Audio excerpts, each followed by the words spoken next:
Hello, my name is Russell Swanson, and this is a lecture entitled The Evolution of Philosophy, corresponding to Module 01 in our ethics course. I have already tried to give you some sense for what you're getting yourself into in ethics class. I've given you a sense that ethics is a tradition which asks really the question of what is a good human life. And that question breaks down into two kind of more specific questions. The original ancient question is sort of how to get the most out of life. And the more medieval and modern question of ethics, which will sound a little bit more familiar to you, is how can I be a good person? So the question of ethics is how can I live a good life, or what is a good human life? And that question breaks down into these two sub-questions of how do I get the most out of this life, and also then how can I be a good person. But I'd like to today give you kind of a deeper understanding of the tradition of ethics, and maybe a deeper understanding of how valuable potentially it is to think about these questions for us. And I'm going to do that by putting the tradition of ethics into a kind of a larger context, which is a move that philosophers often like to make. We like to think sort of very big picture. And so I want to offer you guys a description of ethics that puts it into the larger context of philosophy itself, and then talk about philosophy within the larger context of the kind of creature that you and I are, what kind of creature we are as human beings, and then maybe even put that into the larger context of, what kind of creatures are humans in relation to the other creatures that we see on the planet historically and today. So to start, I would say that ethics is a part of the tradition of philosophy. And the tradition of philosophy and ethics are both about 2,500 years old. They're about going back to about 500 before zero, as we count time in this part of the world. We see the emergence of ethics as a subset of philosophy. And philosophy itself, if we start to dig in on that, is the search for wisdom about life. The word itself, philosophy, breaks down into two Greek roots, philia and sophia. And philia is kind of a reference to love, more specifically a kind of a love between peers. I think that'll be relevant as we go forward in the class. We'll come back to this idea. A kind of a friendship love that then is the basis for the pursuit of sophia, wisdom. And so philosophy, you can say it very simply, is the love of wisdom. Slightly more interesting, I think, to think about is sort of philosophy as philia sophia, the sort of friendship, communal love of, and hence search for wisdom about life. And ethics, which asks the question of what is a good human life, is a part of this overarching search for wisdom that dates back, all of it, to about 2,500 years ago. There are other parts of philosophy that we could study, a couple of which will probably be relevant to our pursuits this term, this semester. One in particular are questions about the nature of reality, and the part of philosophy that has dealt with that historically has been called metaphysics. And so metaphysics are theories about the nature of reality. Eventually, what we're going to see is that philosophy's metaphysics, the search for wisdom about the nature of reality, will eventually mature and blossom into science itself in the modern age. But 2,500 years ago, before science emerged, philosophers, the lovers of wisdom, were the ones to originally ask the questions about the nature of reality, and then the related area of what is a good life. And again, I want to dwell on this just for a second because it's going to be important in our study. As you mature as a thinker, pursuing wisdom about life, what you're going to see is that if you want to deal with the question of what is a good life, which is sort of the main question of ethics, you're going to need to deal first with the question of what is life, right? You're going to, if you don't have a theory of what life is, then how can you talk about what a good life is? So if you want to know what a good life is, you need to think first about what life is. And particularly, you need to think about what kind of creature are we and what is reality like.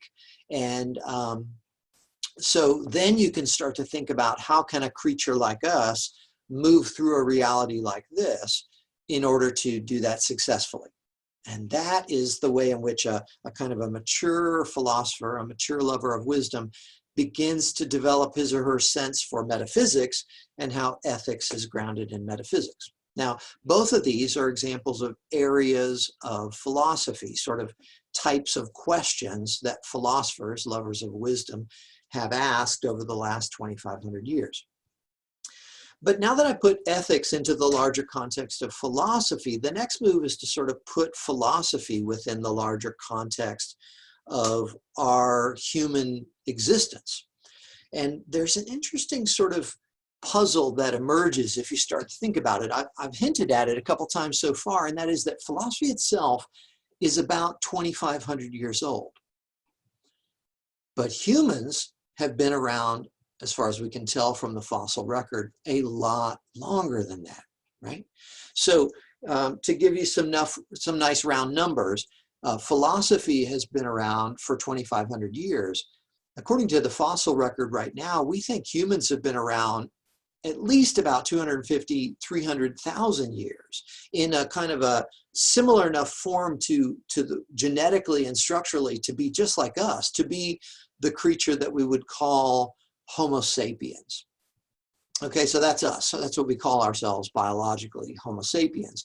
And, you know, let's dwell on that name for a second, because our name for ourselves is a little bit interesting.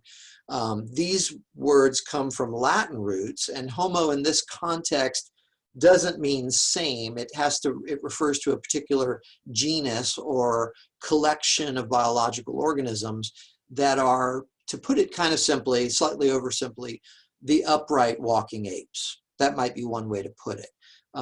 Another way it's put more and more in recent literature is that homo, H-O-M-O, as a genus, actually just means human. That's going to be more interesting than it might sound, because now that we have a really kind of complex history of biological organisms via the fossil record that we have available to us now, it turns out there's a bunch of different creatures in the genus Homo. Historically, we're the only one currently, but historically there were creatures that were genetically and structurally similar enough to us to be in our genus Homo, which means there were a bunch of different upright walking apes. Again, that's a little overly simple, because the upright walking apes actually expand beyond the genus Homo. I still think that's kind of an intriguing way to think about that. But Homo, the genus, also might just refer to being human. But if that's the case, then now we know there have been multiple kinds of humans in existence. And that's, you know, already, I think, just a kind of an interesting way to start to get a perspective on ourselves, to think that in some sense, historically, you know, we haven't been alone in being the kind of creature we are, but yet here we are, the only one that remains in our genus. So Homo means, let's say, human or upright walking ape. Sapiens, coming out of Latin, means intelligent or often just wise. And so our name for ourselves as a species is the wise upright walking ape, the intelligent human. But again, here's the tension that I'm beginning to build between the fairly recent emergence of philosophy in the last 2,500 years and the, let's call it 250, 300,000 years of Homo sapiens. And if our name for ourselves is wise humans, and the love of wisdom, though, is only 2,500 years old, as far as we can tell, then that's less than 1% of human history in which we have actively been pursuing wisdom. Now, I'm building this tension up to and kind of get you intrigued a little bit about the history of philosophy, and also to maybe give you some reason for pursuing this line of thought with me, this evolution of philosophy, how philosophy emerges in the history of humanity as a kind of a creature. That's sort of what this whole lecture is about. And all that is designed to give you a deeper sense for what philosophy is and what ethics is and what it can be to us. What an interesting new experiment, potentially, philosophy and ethics are for our kind of creature, for Homo sapiens. But again, 300,000 years of Homo sapiens, less than 1% of it philosophy. Now, let's be clear here. Most of that 300,000 years, we're only dealing with sort of fossil records, so we don't have any written records. So in some sense, it might be foolish to claim that there was no philosophy. But here's my argument for that. Writing and the written record is 3,000 or 4,000 years old, and human civilization is 3,000 or 4,000 years old. And in that time frame, in the last, let's say 3,000 years, just pick a nice round number, in that written record, you don't see humans questioning, being allowed to question human existence for themselves as individuals. You don't see cultures giving that room and space to human individuals to actively ask these questions, like the metaphysical questions about the nature of reality and the ethical questions about what is a good life. Of course, every culture has a kind of a story about the nature of reality. Every culture has a kind of a narrative about what is a good life. But no culture until 2,500 years ago seems to have allowed the human individual to actively pursue answers to those questions for him or herself. And so that's part of my argument as to why it's very likely that philosophy is a very recent kind of experiment in something that is allowed within human groups. And so what I propose to do now is to take this kind of tension between the fairly recent emergence of philosophy as the love of wisdom on the part of individuals and the cultures that seem to have allowed some individuals to pursue that wisdom for themselves, versus this longer history of the creature that calls itself wise, upright, walking ape. In fact, our name for ourselves is actually a subspecies of Homo sapiens. We're Homo sapiens sapiens. A little redundant, but it's kind of an interesting reflection of what we think of ourselves. We are the wise, upright, walking ape, and yet we have loved wisdom sort of publicly and openly for about 2,500 years. And let me be clear about something too. Even over those last 2,500 years, this love of wisdom was sometimes public and sometimes tolerated and many times not tolerated. So within the last 2,500 years, the love of wisdom on the part of individuals is not something very, very commonly pursued. So it is not only a very recent kind of experiment in human culture and something allowed within human groups or maybe encouraged within human groups, it's very recent and it's still sort of very rare in a way. I mean, ask yourself the question today in this very free society that we're a part of, with access to the World Wide Web of information, how many people that you know spend a lot of time on the big questions of existence, like, what is the nature of reality, and what is a good life, and what is the meaning of life, and what is the nature of truth and knowledge. This is an area of philosophy called epistemology. What is beauty and art? This is an area of philosophy called aesthetics. And frankly, how many people really even spend the time to study and think deeply about what we would call political philosophy, a search for wisdom about how to structure the benefits and burdens of living together in complex human societies? I think if we're honest, we might say that this is something that is fairly confined to a very small subset of society in what we call academia, right? In intellectual life, in very specialized institutions within culture, we occasionally tell you that you have to take a class in this kind of thing. But it's not something generally that's promoted, even today, I would say. So again, all part of my argument is to say that ethics, and as a kind of a part of philosophy, an active seeking after answers to the questions about a good human life, that's very recent and very new. Let me, by the way, take one small tangent and just deal with this question of ethics in another way. When I say ethics, I'm going to guess that what you probably think of as morals. And that's not wrong because we use the word ethics as a kind of a synonym for morals. But I'm going to introduce you to an intellectual tradition that's a part of philosophy here that is different from the way we're using the word in our everyday lives. Ethics, look, everybody's got ethics in the sense that everybody's got morals, because every human culture has a kind of a narrative about what a good life is, both in terms of how to get the most out of life and in terms of being a good person. But not everybody does ethics in the philosophical sense, right? Like, because not everybody reflects deeply upon their own ethical and moral beliefs. Right? Let that sink in just a little bit. Everybody's got morals, but not everybody reflects deeply upon the questions of morals, like we're going to do in this class. So in some sense, everybody's got morals, but not everybody does ethics. In fact, most people don't do ethics. And ethics as a part of this active search for wisdom is a very recent and relatively rare experiment, I would say, within human groups over less than 1% of our human history. And so, I've begun to develop for you a kind of a deeper sense of ethics as a part of philosophy. And I've begun to give you a sense for the historical context for the emergence of philosophy in the last 2,500 years. And I've already then begun to contrast that with the fact that our species, Homo sapiens, is way older than that, like 100 times older than that. And so in some sense, we need to deal with this tension between the creature that has done so little philosophy and that still does so little philosophy and yet calls itself wise, upright walking ape.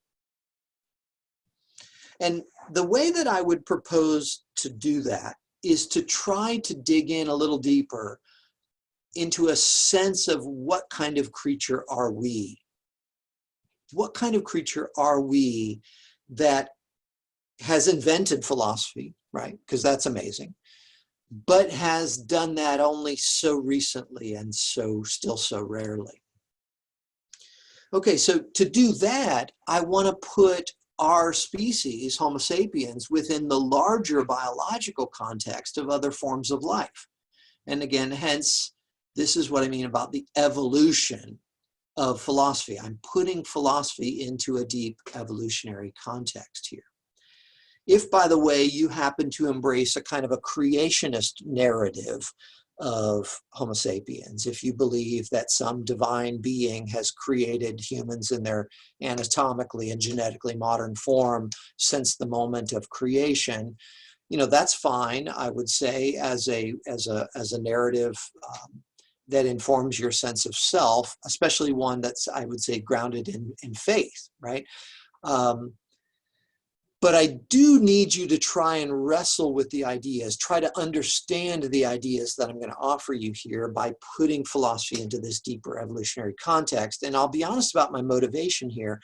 I always want my own thoughts about life to be grounded within the most influential and profound and powerfully explanatory stories of us and life that we have so far. And evolutionary biology, I think, in a word, is just simply that. You might say it's just a theory, and gravity also is just a theory. But some theories really explain a lot, and that's why they're so foundational to the way we understand the world these days.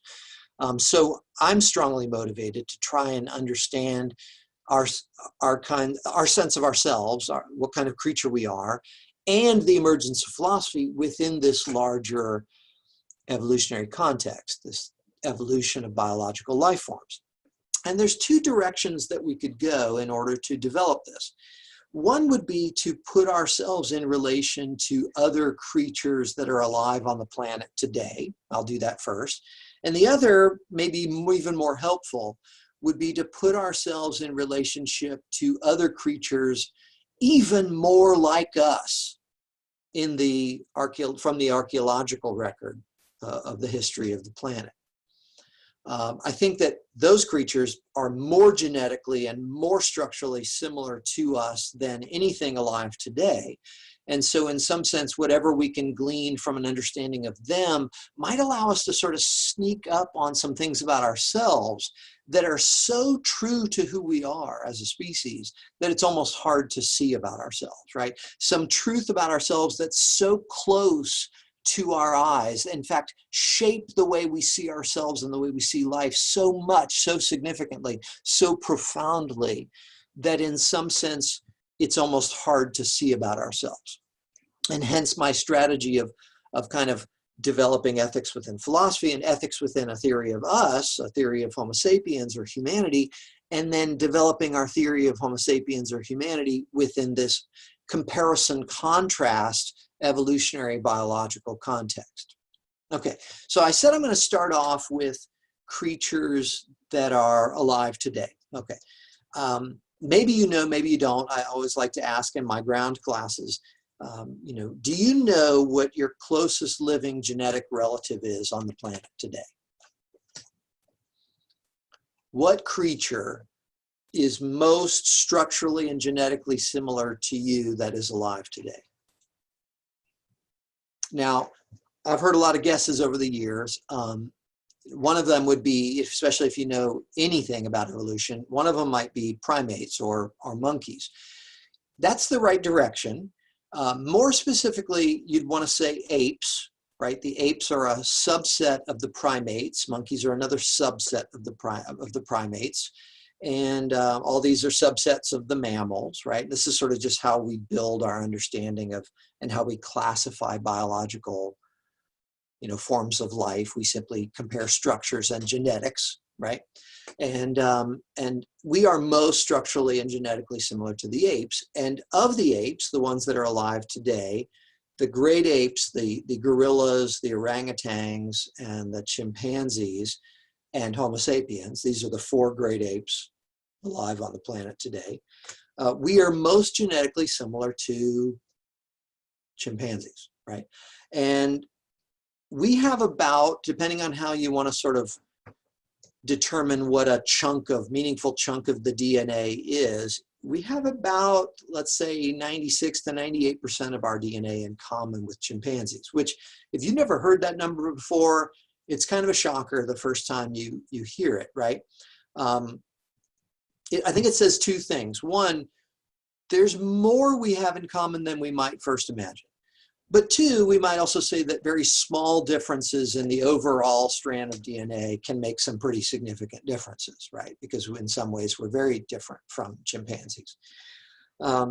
You know, none of them, for example, are, you know, doing Zoom lectures about the nature of existence, right? And that's going to be part of the story that I want to tell about our uniqueness. But here I'm also wanting to sort of challenge the sense of ourselves as completely separate from the other biological organisms by pointing out, you know, simple facts like, you know, let's say 97, 98% of our DNA we have in common with chimpanzees. Now, that number in itself might be a little less interesting once you begin to realize that we have about 90% of our DNA in common with mice, right? And maybe 50% of our DNA in common with certain plants, right? So, you know, larger strands of the DNA are devoted just to making, let's say, mammalian life forms. And then, like we said before, very small chunks of the DNA can make very significant differences between those life forms. But with that said, we are more genetically similar to chimps than mice are to rats, right? So that kind of pushes back in the other direction of it being sort of a shocking number. And I do think that in some ways, if we were to put our humanity next to, you know, what it means to be a chimp, as far as we can tell, we might actually learn some interesting things about ourselves that will ultimately be relevant to the recent nature and the rare nature of the philosophical experiment. You know, so let's talk about chimps, our closest living genetic relative, just for a second. You can look this up if you want, but be sure that if you want to look up the videos that correspond to what I'm about to tell you, you decide very carefully you want to see them, because you kind of can't unsee them.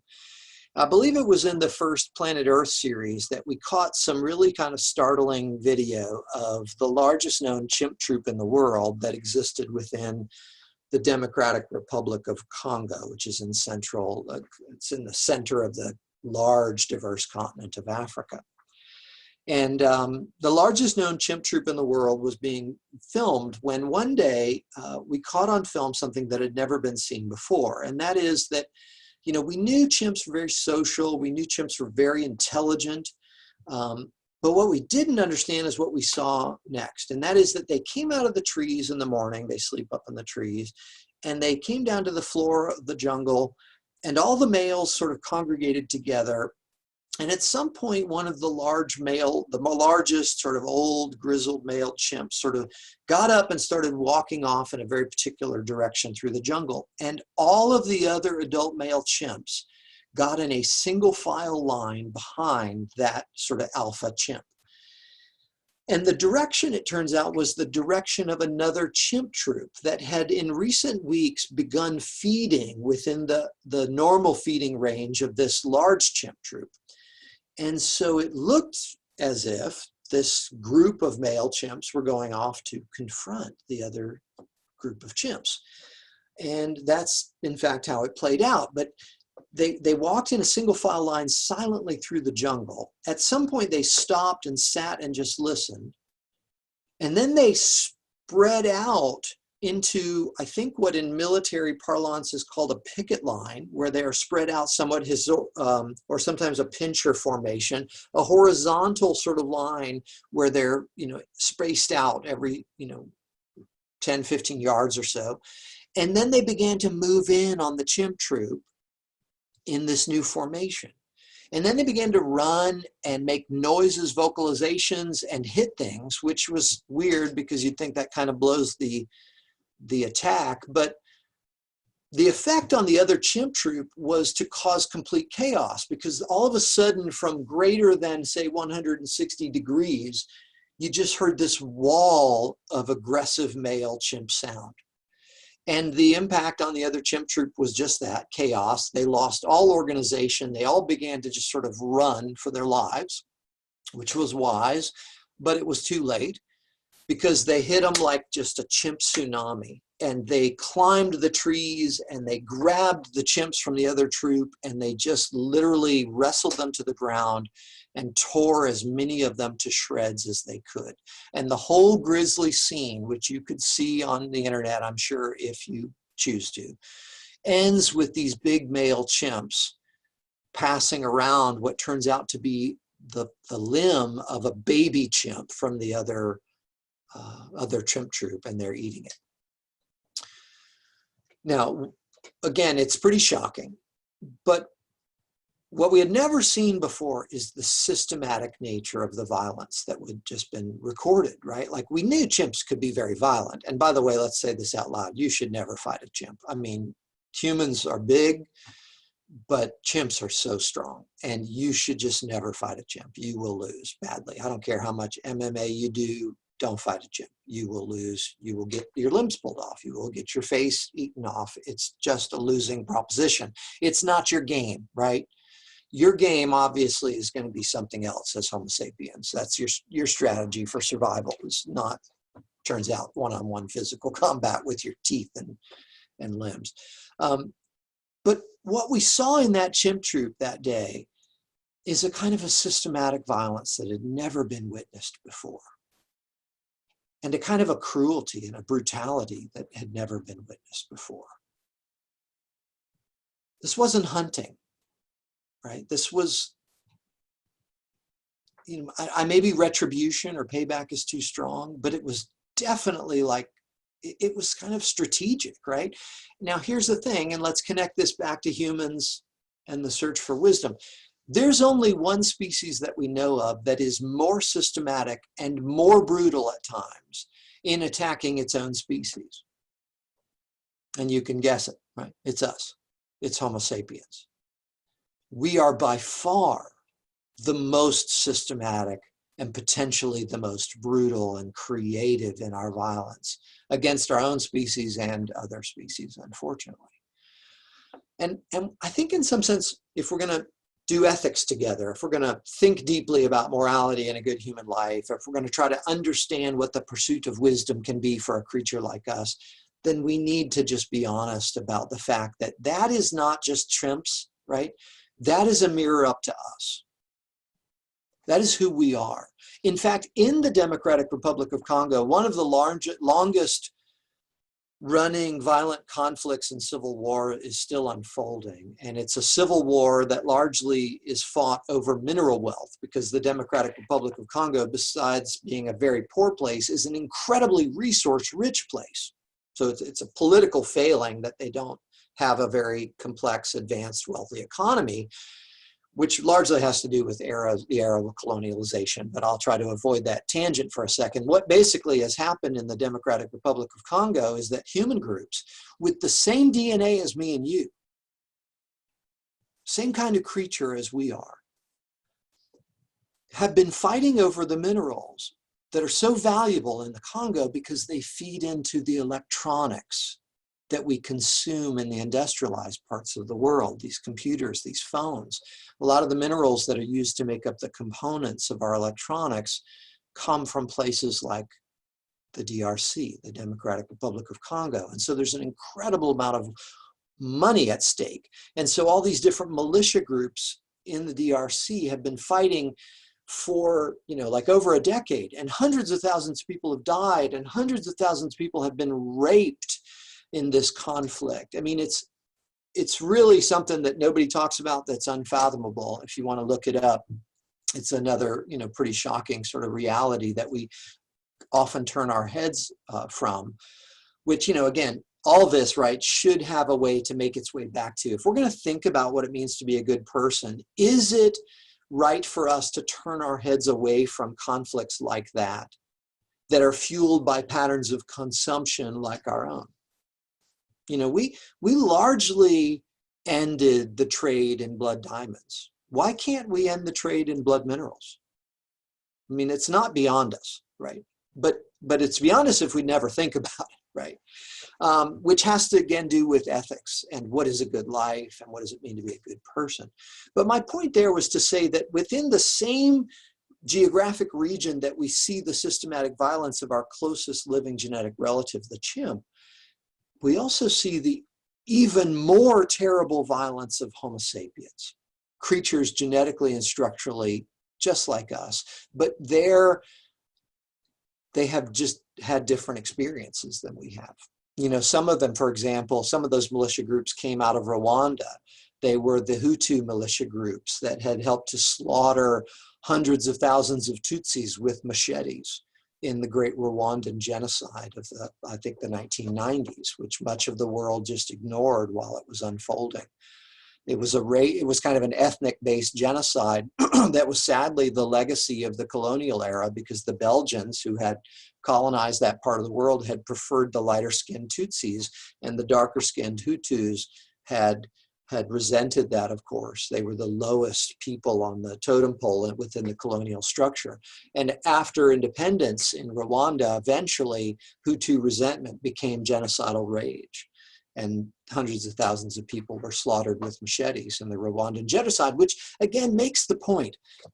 If you and I are going to try to understand Homo sapiens' ability to construct and to engage in the search for wisdom, which is kind of a very frontal lobes of the human brain kind of thing to do, we can't do it by starting off ignoring that the old brain, the reptilian portion of the brain, is still also very much who we are, right? The 4 F's of the old brain: fighting and fleeing and feeding, and one other F. Maybe you can think of it. Fornicating, right? The 4 F's of the old brain are still very much informing a lot that we do. Maybe that already helps us to understand how it is so hard for us, or so rare for us, to engage in deep and thoughtful and meaningful communities of reflection about the deepest questions of existence. We have all the ability via the frontal lobes to do so, but we don't tend to do so. Why not? Well, in many ways, maybe we could say that we're just driven by the old brain and by the mammalian cortex, the limbic systems of emotionality. that too is a part of who we are as a creature, and that has maybe a bigger role in shaping our daily lives than we'd like to imagine, even though we call ourselves wise, upright walking ape, a wise human being, Homo sapiens sapiens. Okay, I'm going to take one last tangent to a creature alive today before I go to this other strategy of creatures that were more genetically and structurally similar to us in the historical record. And so I want to talk to you today about another kind of chimp that probably most of you have never even heard of, and it's your closest living genetic relative on the planet, the same level of DNA similarity of the what's called standard chimp that we've actually been talking about so far, and it's the pygmy chimp, otherwise known as the bonobo. Now, we don't talk much about the bonobo, and I find that, again, strange because it's our closest living genetic relative, but I think I know why, and that is that the bonobo is not a systematically violent creature as far as we know so far from our somewhat limited studies of bonobos in the wild.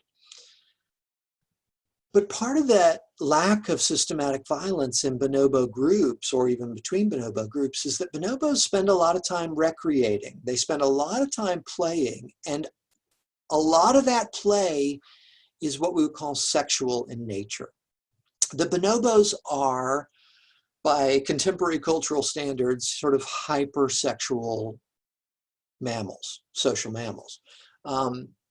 I don't want to go too far into it, because I don't want to ever be graphic just for the sake of shock value, but I do, just want to sort of make a point about us. And, bonobos, if you look into it for yourselves, again, I invite you to, they use sexuality as like conflict resolution. If two bonobos have a conflict over a piece of food, instead of fighting, they might just as readily mutually masturbate each other and then end the dispute peacefully and say, here, you keep the piece of fruit. It was great to see you, kind of thing. And of course, I'm anthropomorphizing a little bit here. They don't speak, they don't use language like in the complex way that we do. So we are kind of speculating in some sense, but there's the observable behavior, right, is the mutual masturbation and the avoidance of conflict, which is already in and of itself a little bit interesting.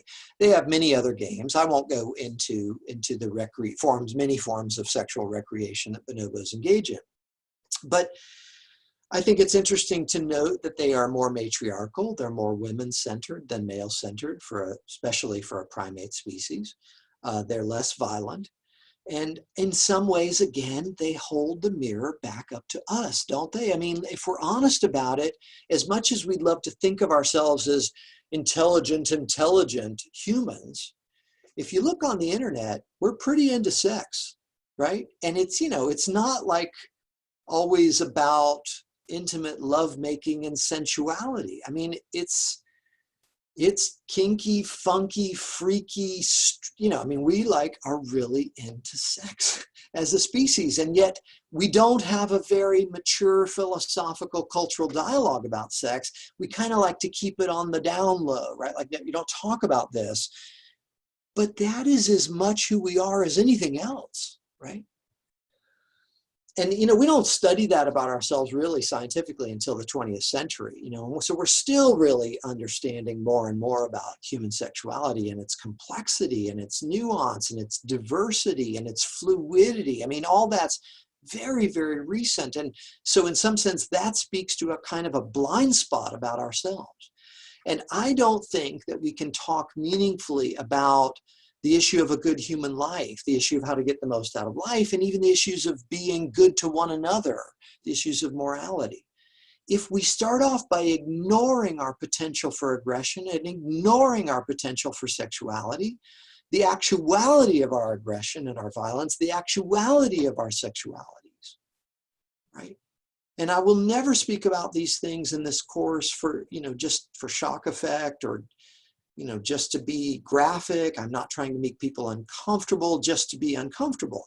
But on the other hand, I can't invite you into a deeper consideration of who we are and what life is and how to do it well and how to be good to one another if I don't provoke you just a little bit to think right? And so maybe you can tell that this lecture, this opening lecture, is in a lot of ways me sort of setting the stage for us. I am definitely going to want to try to provoke you to think more deeply. And I can't do that by simply telling you good news, common sense understanding of who we are. I need to, in some sense, do as Nietzsche, the German philosopher, will say, I need to explode conceptions of who we are. I need to challenge conceptions of who we are to open up a space within which you can think more deeply. Open up a space in your life within which maybe you can choose to be a part of this recent and rare experiment called philosophy. Okay, so my next move, right, in this Evolution of Philosophy lecture is to compare and contrast us with creatures that we know of now from the fossil record. And so I want to take us a little deeper into the history of the planet for a second. Of course, how old is your planet? You didn't know that was going to be a question today, did you? It's billions of years old, right? And it's been very different over long periods of time. It's been a ball of fire. It's been, encased in a mile thick, deep, sheet of ice. It's had, land and seas in different configurations and multiple occasions, right? At least like 4 different times there have been these supercontinents that have combined and moved apart, as we now understand, the idea of continental drift. And this also really feeds into our understanding of the history of life on the planet. And, life itself is probably, we think, at least 4 billion years old on the planet.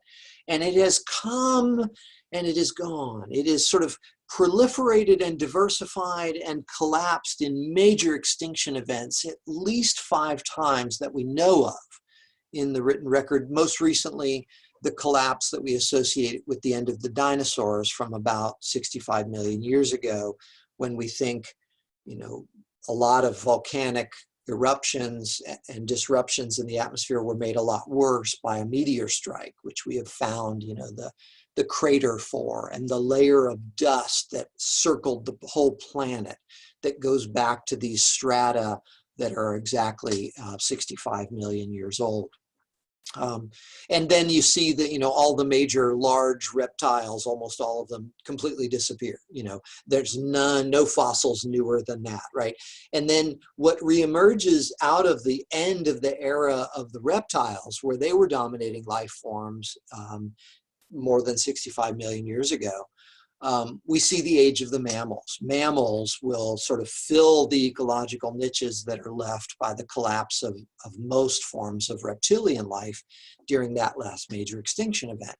And then if we sort of telescope forward in time, over the last 25 million years, there's kind of a climatological record that is a little helpful to understand. There was about a 20 million year period called the Miocene. And that was a hotter than average period of time. And then there was about, let's say, 5 million years or so of cooler than average temperatures. We call those ice ages.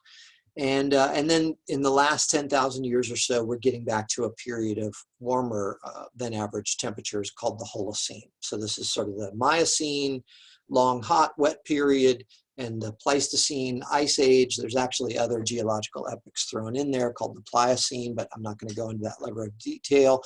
And then there's this more recent warming trend called the Holocene. Okay, let's pause right there and say, look, warming on the planet is 10,000 years old.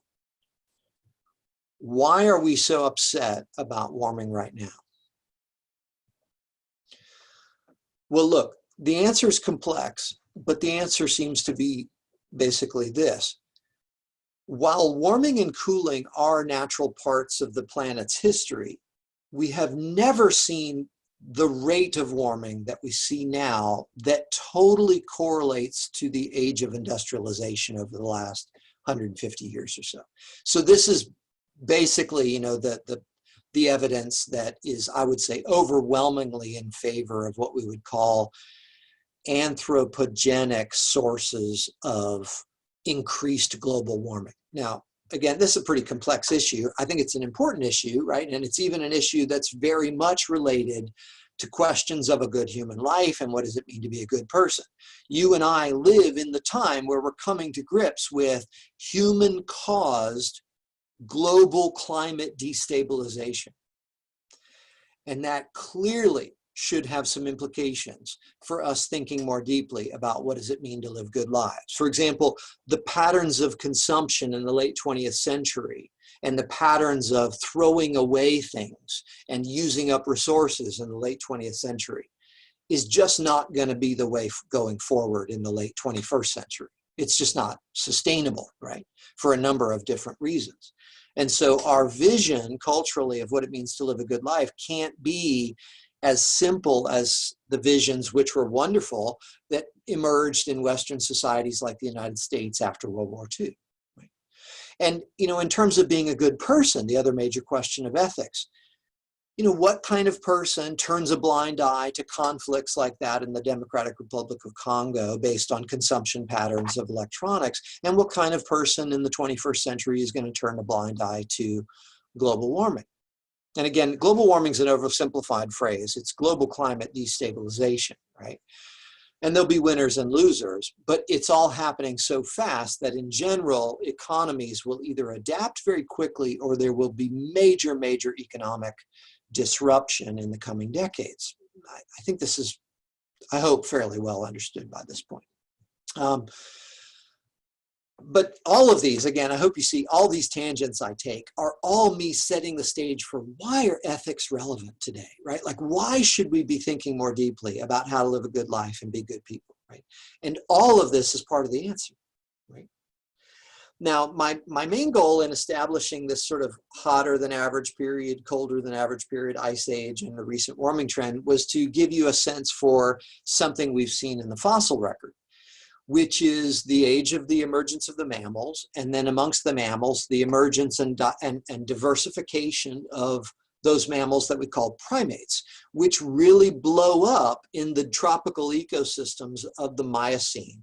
When it was hotter than average, there was less moisture trapped in ice, and so there was more humidity. And so the ecosystems around the Mediterranean were, you know, ecosystems around the equator were broader, those tropical ecosystems.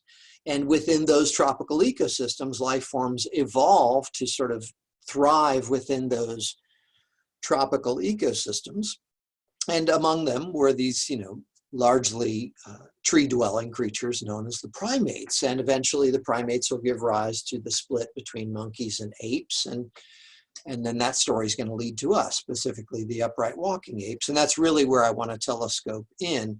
But let me just, again, give you, you know, some sense. I hope you have enough evolutionary biology to understand how this happens, but super simple sketch of it is that when ecosystems change over time, life forms, you know, often die out or they evolve into different forms of life. Now, sometimes forms of life evolve into new forms of life, and those same life forms that gave rise to them are still in existence. Like, you know, we think we broke off from apes and chimps like 9 million years ago or something like that.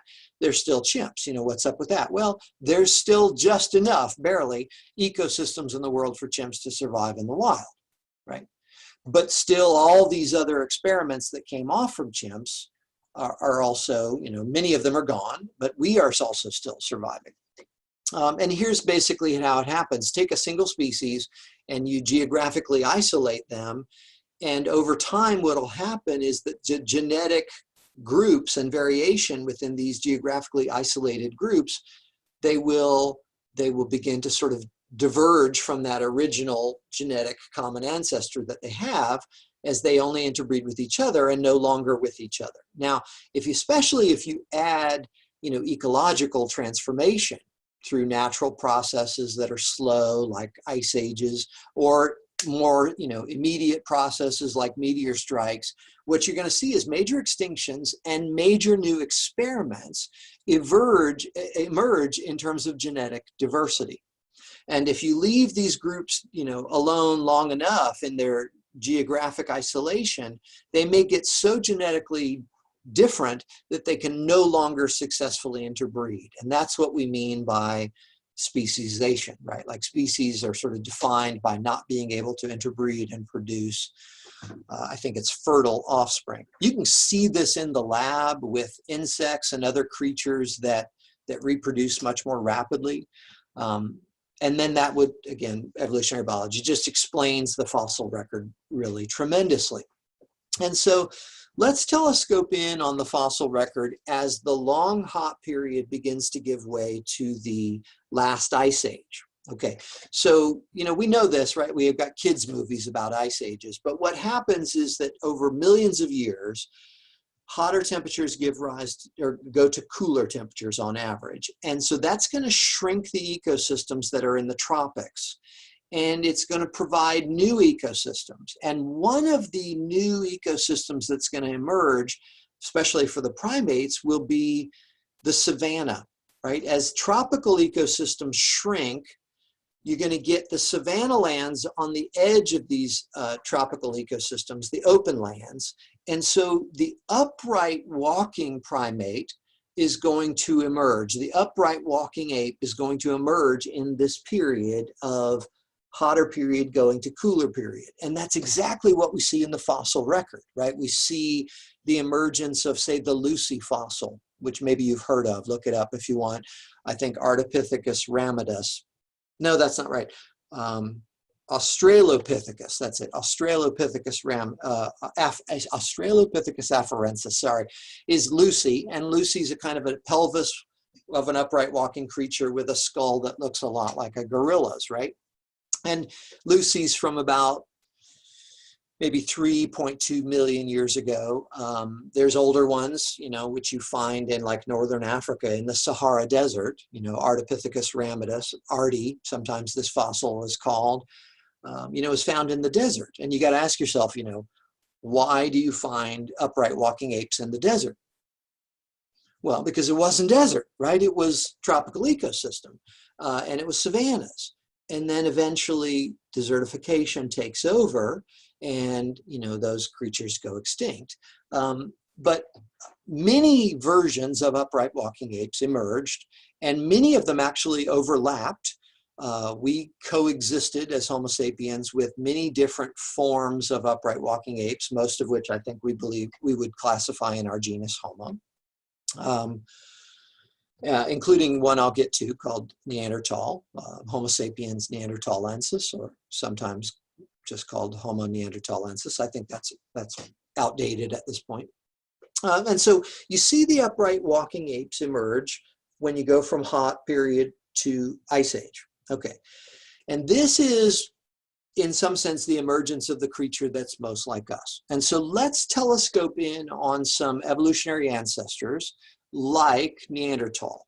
Fossils found all over sort of Northern Europe and the Middle East. A wide swath of fossils are found that are all genetically and structurally classified as Neanderthal. And again, the species is Homo sapiens neanderthalensis, a subspecies of Homo sapiens. And the evidence for that is that we find Neanderthal DNA within contemporary Homo sapien populations. Must have been a pretty funky night in the jungle when, Neanderthal and Homo sapiens, got together. I make a joke. It might have actually been very violent. Who knows how that transpired, but it does strongly suggest that we interbred with a number of other human species, a number of other upright walking species. But of course, also part of the story, keep in mind, is we're the only one left. So this is in some sense a story of our success, right? But it'll be kind of a good news, bad news story, an ironic story of our success, a story in which we give birth to philosophy eventually and rarely do it, right? Okay, so what's interesting about Neanderthal, and I actually want to back up just a little bit. Forgive me, I'm a little out of order. What's interesting about Neanderthal is the way they buried their dead. But there's actually one creature I want to talk about just before I talk about Neanderthal. And I'll try to do it very quickly. It's called, the creature's known as Homo habilis, or the tool-making human. Homo habilis meaning sort of handy or tool-making. And Homo habilis comes from about 2.5 million years ago in parts of Eastern and Southern Africa. What's interesting about Homo habilis is a couple things. One, oldest known creature to be in our genus, structurally, genetically similar enough to us to be in our genus. But two, and more importantly, the oldest known creature for which we have very strong evidence of stone tool making and use. You find stone tools that date to the same time frame as the Homo habilis or Homo habilis fossils that we find in the same locations sometimes. And so what seems to have happened in a creature like Homo habilis, which was an upright walking ape, maybe about 4 feet tall, with a brain cavity much more the size of a chimp, which is way smaller than us. You know, we have a brain that's about 3 pounds. A chimp has a brain, I forget, but it's less than a pound, right? So Homo habilis has a brain probably much more like a chimp. But even still, Homo habilis, the upright walking primate, seems to have maybe invented tool making and use, stone tool making and use. Actually, other species use tools, but let's set that aside for a second. Let's talk about just stone tools, right? Now, here's what's interesting about tool making. Seems so basic to me and you because we're so sort of cognitively, intellectually, mentally advanced. But I need you to sort of pause on this, because here's where we're going to sneak up on some things about ourselves by talking about it in other simpler creatures, intellectually more simple creatures. Homo habilis didn't have writing, didn't live in complex societies, right? But did seem to make stone tools. And that move is pretty powerful, because that move involves taking something that you find and being able to imagine how you could transform it so that it is different than it is currently and that it is more useful. Okay, so Homo habilis shows us evidence for an intellectual, a cognitive ability emerging in these upright walking human creatures that's going to be involved in tool making for all of us, to imagine something physically present to the senses different than it is. Okay, I call this cognitive ability in my lecture notes abstract thought.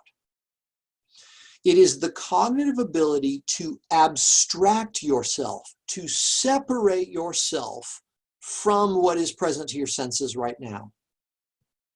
And that allows you to combine, which we think are very interrelated cognitive abilities, memory and imagination.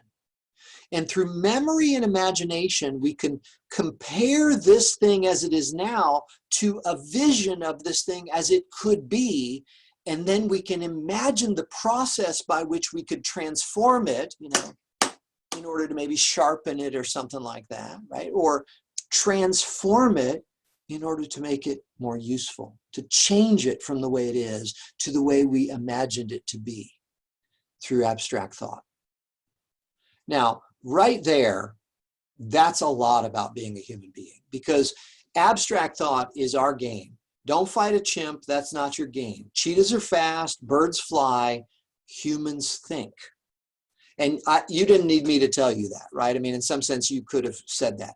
But keep in mind that I'm going to get much more specific than probably you ever have about this. And also, we don't think in the way you imagine we think. We don't think in the way you think we think. Right? That somehow we need to understand our thinking practices, our uses of thinking, in order to make sense of why philosophy is so recent and still so rare. It definitely is a potential, I would say, for all of us. Well, why don't we do it more? Well, in some sense, I'm trying to tell you the story of why we don't do it more. Okay, so Homo habilis shows evidence of abstract thought, which then gives rise to tool making. And just that, by the way, is a game changer, because the upright walking apes are middle of the food web creatures, right? Like, we eat some things, other things eat us. And for most of human history, that was the case. But tools, even as simple as a pointed stick, but certainly by the time you get to like projectile pointed things like a bow and arrow or an atlatl, you are so magnifying our physical power through our cognitive power by making tools, that you're going to start to change the game for Homo sapiens. You're going to begin the trajectory where we go from middle of the food web to what we are now, apex predator. We eat what we want, we kill what we want. In fact, our greatest threat, the greatest threat to human survival, is us. Ironically, our own definitions of successful living are probably the most dangerous threats we face. And again, this might seem like a strange direction to have gone in an ethics class, but tell me this is not relevant to the question of how to live a good life, what it means to sort of get the most out of life. If our current answers are leading to our probable demise, or at least to probable massive diebacks of our species and great numbers of suffering, great amounts of suffering, tell me that's not relevant to the questions of how to get the most out of life, how to have a good life, how to lead a successful life, and to the question of how should we be good to each other? How can we be moral beings? How can we be moral creatures? The two central questions of ethics. Okay, so I've introduced abstract thought. But now we're going to build on that by jumping forward back to Neanderthal. And I'm sorry I got a little out of order before. But Neanderthal is, a creature with which we overlapped, right? I mean, a creature with which we probably interbred, we believe. But is a creature that is no longer around. So we outcompeted and outlasted Neanderthal as another subspecies of Homo sapiens. But, don't let that be some kind of silly knock on Neanderthal. Neanderthal were big, strong, powerful, thickly built, upright walking apes with a really big brain cavity, which suggests actually that they're the only known creature in our sort of genus that has on average a brain bigger than us. There are other big-brained mammals alive today, for example, whales, elephants, right? But Neanderthal had a bigger brain than us, probably. If brain cavities, which skulls survive for long times, brains don't, right? So you have to speculate based on brain cavity size.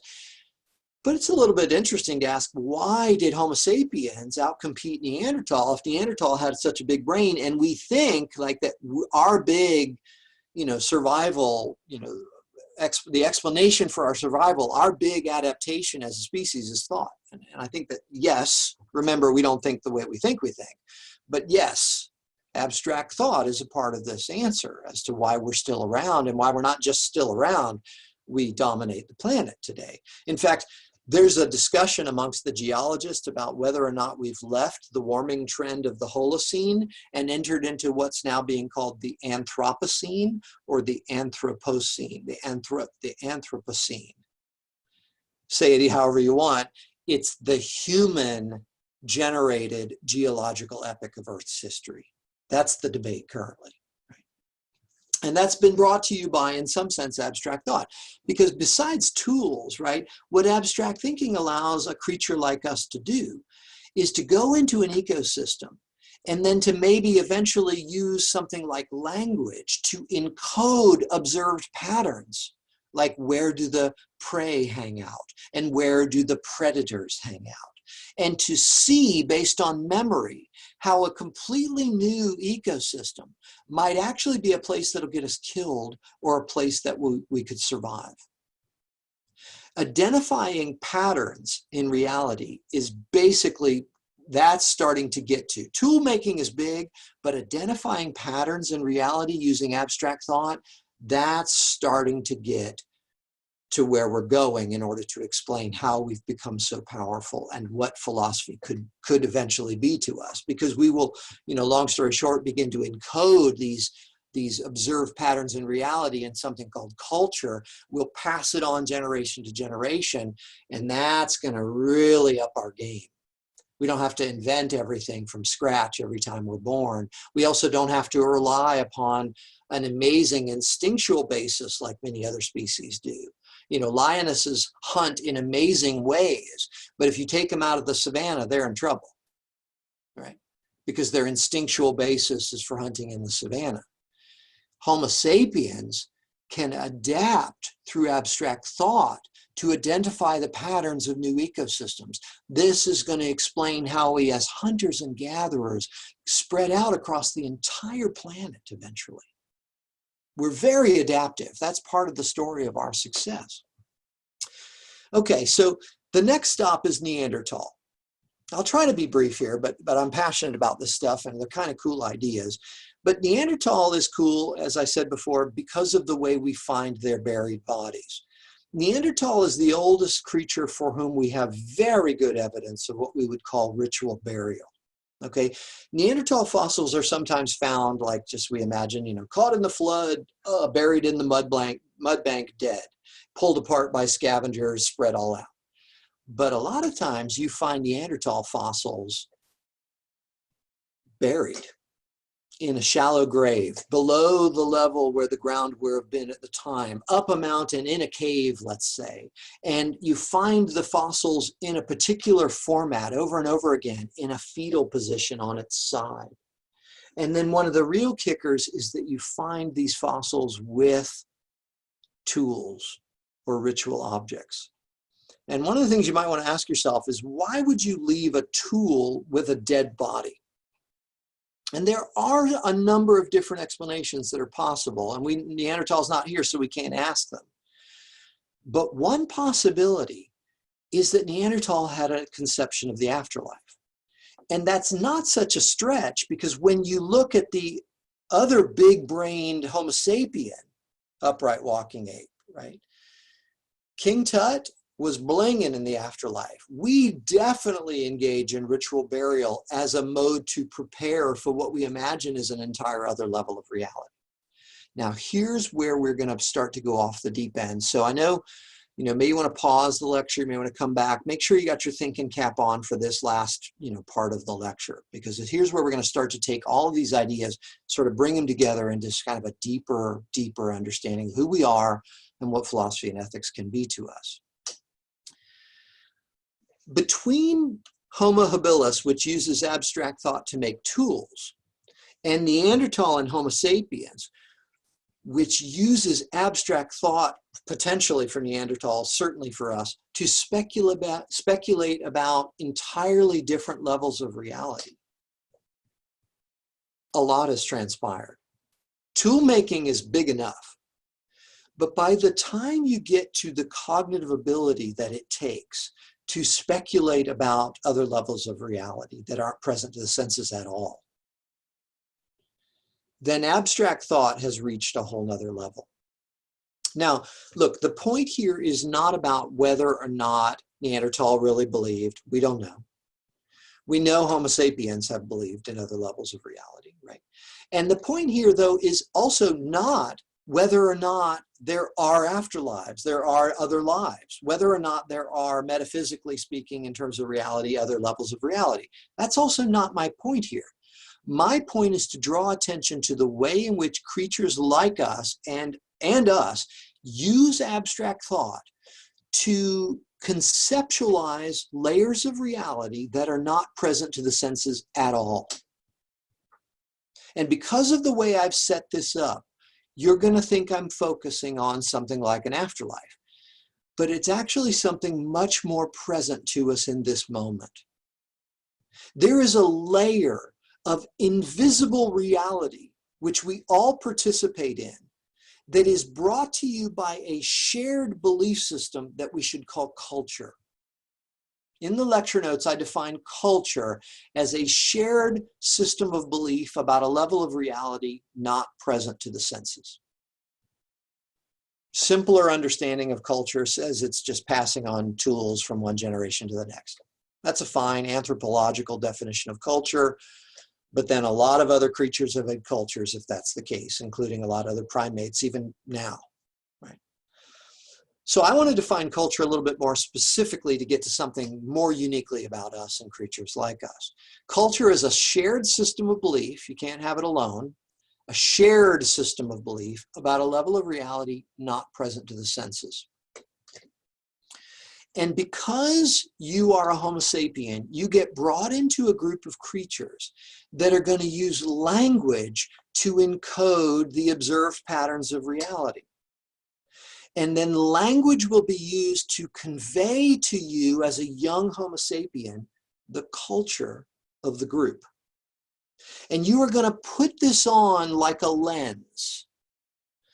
Culture, as a shared system of belief about a level of reality not present to the senses, manifests as like a lens through which we perceive reality. And culture generally gives you a story about the nature of reality and how to interpret it. It gives you a story of ethics. It gives you a story of morality, I should say, about how to be a good person within a certain group. It tells you how to get the most out of this life. It tells you, how to relate to the great mystery of existence. Culture does a lot. But my point is this: creatures of culture, like Homo sapiens, use this as their primary mode to become more effective in survival and flourishing. We raise our young up into these interpretive lenses through the process we could call enculturation. And this gives us our shared vision of reality and our shared vision of a good life and our shared vision of how we should treat one another, amongst other things. And that shared vision is the glue that holds the group together. Again, certain groups of other animals use instinct and familial genetic bonds to glue them together. But humans have been able to go beyond that, beyond groups of cousins and brothers and sisters and grandparents and parents and great-grandparents and children, to live in incredibly complex societies of tens of thousands and now hundreds of millions of strangers.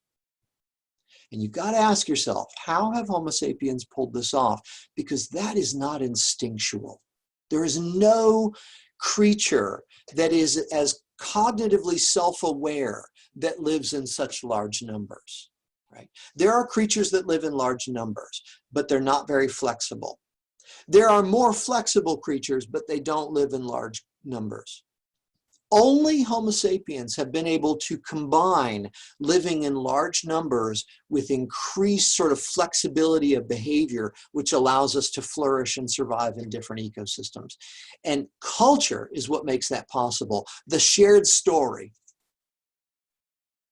Okay, so now we're getting very close to the heart of the matter. Homo sapiens are creatures that rely upon culture to glue large groups together. And as large groups get glued together into a shared vision of successful living and a shared vision of how we should treat one another within this imagined vision of reality, we're going to be able to cooperate in such a way that we're going to go from middle of the food web to apex predator.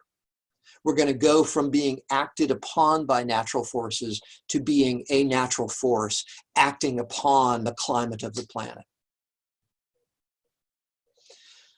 But here's the thing about culture as an approach to reality. It's fairly passive in the way that we receive it. It works best if you give your children implicitly and explicitly, while they're growing up, the beliefs about who they are, what kind of creature they are, what kind of reality they live in, and what are the goals of us living in this reality. And so as a rule, the passive way that we receive culture is what makes the sort of embedded cultural story the glue that glues us together. And so if some other group has a different group, we might just have to kill them, right? Because they'd see reality differently and we just can't comprehend that. They just seem crazy to us. Now that approach has taken human groups a long way. But what I'm going to suggest to you here at the end of the lecture is this: it only takes us so far. Okay, and that's for two reasons. Because when we clash now as human groups united by culture, especially when you get to a modern warfare age, the weapons are so bad that there's no winners anymore. I would say even in the last couple thousand years, culture was getting so complex that the rate of environmental impact, the rate of technological change, and the rate of demographic sort of population changes were beginning to transform rapidly enough to take this cultural strategy of passing on a way of living to the next generation and having the next generation sort of take it in passively and never question it and be willing to live and die for it. That strategy is beginning to sort of hit the wall of more rapid change, technological, environmental, and demographic change. And so what I'm speculating is that philosophy is an experiment in which certain individuals of the culture are not immediately killed for challenging the most deeply held beliefs of the culture. And the impact of this is that maybe we evolve the culture.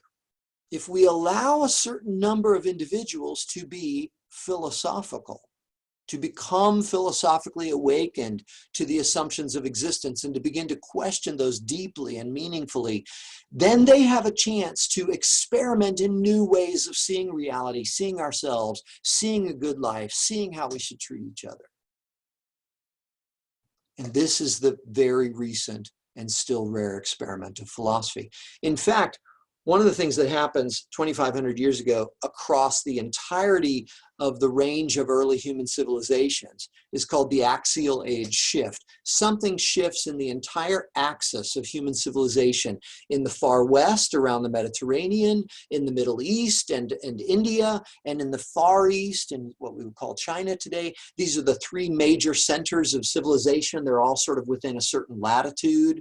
And that latitude probably allowed for, let's say, domestication of grains and certain kinds of animals. So it gave rise to the earliest human civilizations on the Afro-Eurasian landmass.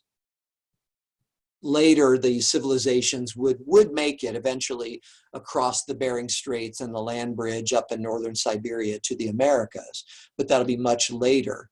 And that's a little bit of a sad story, because then those civilizations, which were developing much the same way that the original big three centers of civilization developed, they're going to get caught by, developed by civilizations that had a head start. And the era of colonialization is going to be the sad 500-year result of that. The genocide of the Inca, of the Aztec, of the Maya, these are all going to be of the Aboriginal or Native American Indians in North America. These are all going to be sort of the sad result of that. But in the three major centers of civilization on the Afro-Eurasian landmass, all of them 2,500 years ago showed signs of a philosophical experiment. There's a period of time that we'll look at a little bit more detailed in a later lecture, in fact, the next lecture, in which Chinese culture began to produce a number of different schools. Sometimes it's called the era of the 100 schools, but primarily you get two major schools out of that, the philosophies of Taoism and Confucianism, 2,500 years ago. In Indian culture, you get the emergence of Siddhartha Gautama in the Hindu context and his teachings, which produce the philosophy of Buddhism. Long before it gets associated with any gods, it's a philosophy of life that critiques Hindu culture and promotes a vision of how to live successfully. And around the Mediterranean, you get the philosophers. And so philosophy, I think, particularly Western Mediterranean, the furthest west center of civilization, that's why they call it Western civilization, in that Eurasian landmass, Afro-Eurasian landmass. This Mediterranean basin tradition of civilization sees the emergence of these individuals that aren't, for whatever reason, killed for at first speculating about the nature of reality, and then eventually, in the form of Socrates in particular, speculating about the notion of what it means to be a good life and be a good person. And that will be the birth of Western ethics. And we're going to study that step by step and its emergence and development toward this moment in future lectures. But I'll finish with this. Philosophy exists as a kind of a new experiment, a recent and rare experiment in a way of being a Homo sapien in which maybe we deserve our name. Our name is more aspirational than descriptive. We're very clever. We're very intelligent. I get it. But are we wise? I think the jury's out on that. We may be the cause of our own demise as a species. So the jury is out on our wisdom. Are we going to embrace a more consciously developed tradition of seeking wisdom in which we critique culture and try to imagine different visions of reality and different visions of successful living and different visions of how to treat one another that are more relevant to our current circumstances. My suggestion, right, is that we will or we won't. And if we don't, then, you know, I predict massive diebacks. Now, I'm not alone in that. I'm not trying to be pessimistic. I'm just saying that the clash of civilizations and cultures in the modern age is going to keep us from dealing with major existential issues like global climate destabilization, in which we're going to have to cooperate. And in order to cooperate, we're going to have to transcend certain cultural limitations. And in order to do that, I think we're going to have to, at least more of us, become more philosophically awakened to primarily the questions of ethics. What does it mean to live a good life? And what does it mean to be a good person? So with that, I'll conclude our opening lecture. Email me or Canvas message me any of your questions. Good luck with Module 1. And tomorrow I will try to record a lecture corresponding to Module 2, and we will explore our first philosophy of a good human life, pulled in this case from the Far East. It'll be our one from the Far East, and that'll be a focus on philosophical Taoism. Until then, stay safe, stay sane.